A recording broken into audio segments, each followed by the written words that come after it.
Okay, for my bonsai lovers out there that are watching my channel more or less for bonsai, or also bonsai and the bass fishing, these, and I will apologize real quick, the reason I haven't really done too much of a collecting video, I did a little bit on the sycamore, but I'm usually out collecting trees while I'm fishing.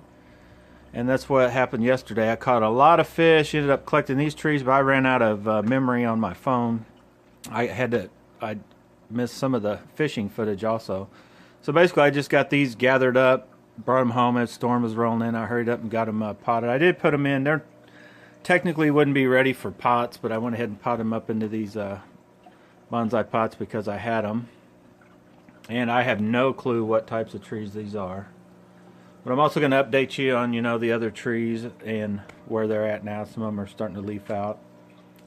But if anybody knows at any time, feel free to comment like, hey, Charlie, you dummy, that's a, whatever tree that is. But this one has some real cool and gnarly bark.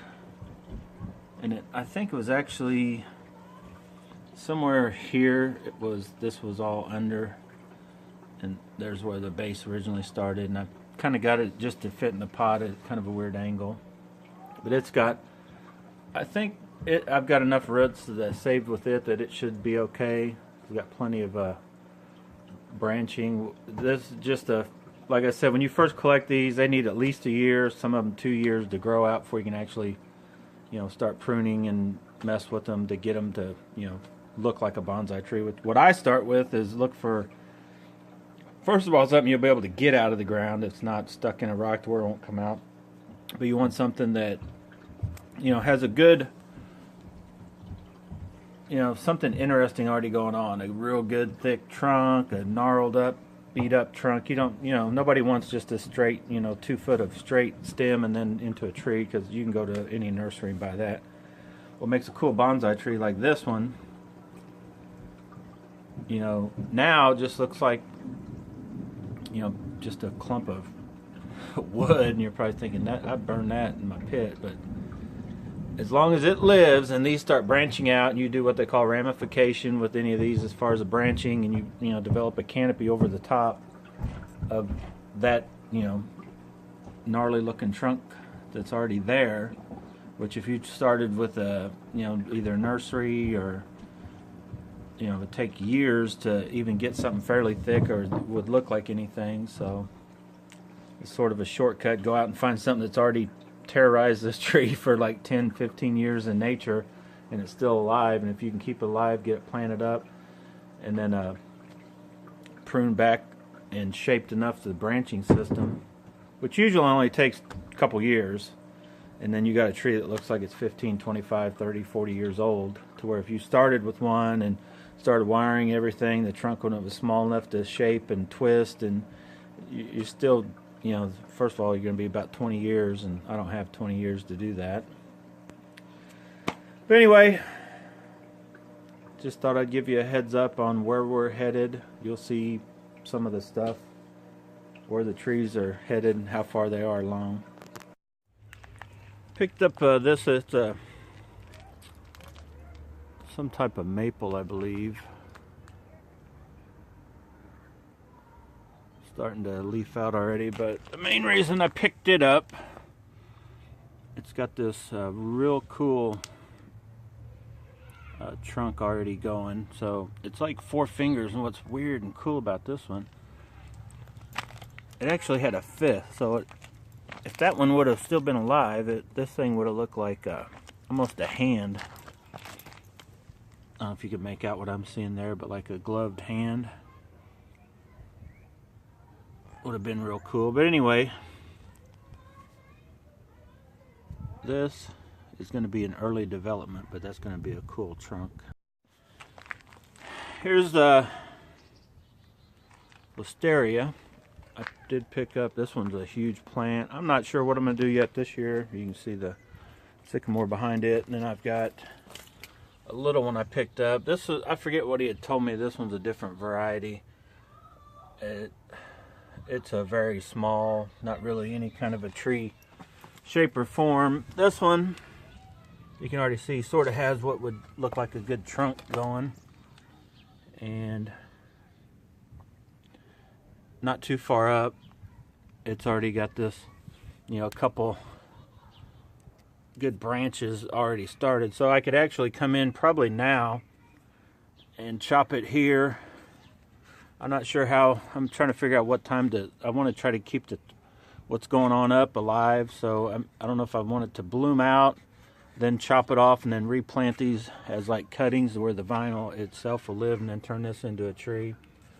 So we're still working on that, mainly just in the thoughts of what to do with it. And then this tree, I can't remember what it was. I'll have to look, but it just kind of already has a cool look going to it. It'll probably be chopped somewhere in here, and then work with what branches are there. It's got a kind of decent thing going already, and as you can tell, it's kind of a big gnarly looking tree right now. And I did manage to pick up some more driftwood and a few rocks from my last fishing trip. And there's this root of a rock. I'm still not even sure what type of plant tree or what that is, but you can see it's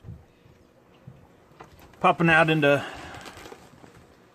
you know, full leaves. I'll probably end up going ahead and getting these before they harden up, turned and positioned, and that'll make a cool little bonsai. And this thing, I still don't know for sure the name of this guy, but it's starting to leaf out.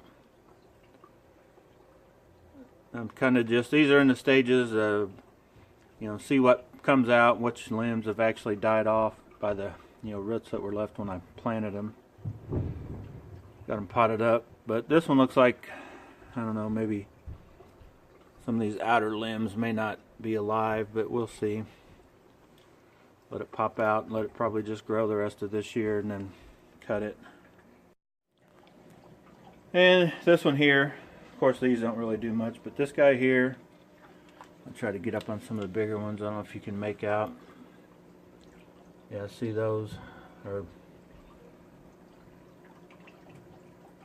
starting to pop out now.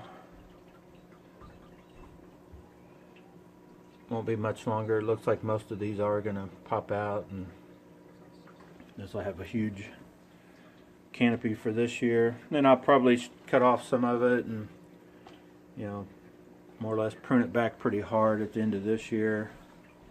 Get it turned into a real cool looking tree. It's already got a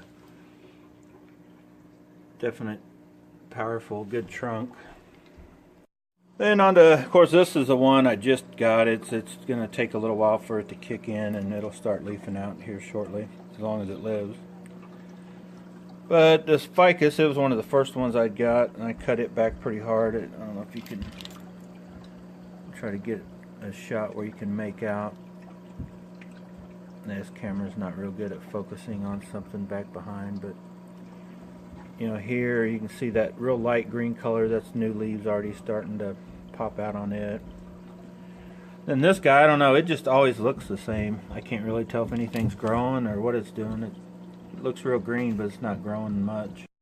Okay, we took a quick walk around outside and inside here and looked at the stuff that's starting to leaf out. Hope you guys like this short bonsai video. Once again, I apologize for not being able to actually show you how I collect these, but basically it's just finding one you want. I usually, you know, to be honest, I just grab hold of it and wiggle the trunk, and if it doesn't budge at all, a lot of times it means that this size, whatever the trunk is, may go down for a while, and you know, it may be totally to where it'd be almost impossible to get. Usually if one wiggles a little, has a little movement already, or you could, you know, start digging around with the fork or something around the, you know, just to see what the root system looks like, and just kind of dig out around the base of it. You know, there's all kinds of videos on how to collect trees, and I've got a couple out that I've spotted that I'm going to need a shovel for. These were all, by the way, all the trees I've collected so far were basically done with this crazy bent fork, big pair of pruners, and I think I had a knife at one time, and my cutoff saw. little handsaw. So there's a few that are going to require a shovel to dig out around. You usually want to come, like say if this tree, you'd want to go about as wide as where you cut the branches off. You want to come down and you want to cut that much of the root system off and bring home. And the trick to these is, what I do is I had them out in my boat. I actually throw them in the back of the boat, and I've got a bucket. I throw some water in the boat, and I just drain the boat out when I'm done. But basically I want to keep all these roots real wet and moist till I get them planted. And as soon as I get this soil in, then I want to water them real heavy. As you can tell, these are still a little wet from last night. I watered them real heavy. And then depending on what bonsai soil you use, basically you can tell when the top kind of dries out. Best way to do it is probably get them in the spot, water them real heavy again, which is in every 2 to 4 days, depending on what bonsai soil you got mixed up. And then I've also got a sprayer. I missed them occasionally, but anyway, just a heads up on the bonsai for those of you guys that are watching that, because this is bass and bonsai anyway. So I figured I'd better keep up on some of these bonsai videos, because these, to me, they're real cool. Some people think it's stupid. I've heard gay. Really? How can a tree be gay? Are you gay? I don't know. Maybe you are. Anyway, thanks for watching, guys, and good luck on collecting your bonsai, collecting your bass fish. Hopefully they're bigger than bonsai, and anything you may be adventure you may be taking on today, this week. Thanks for watching.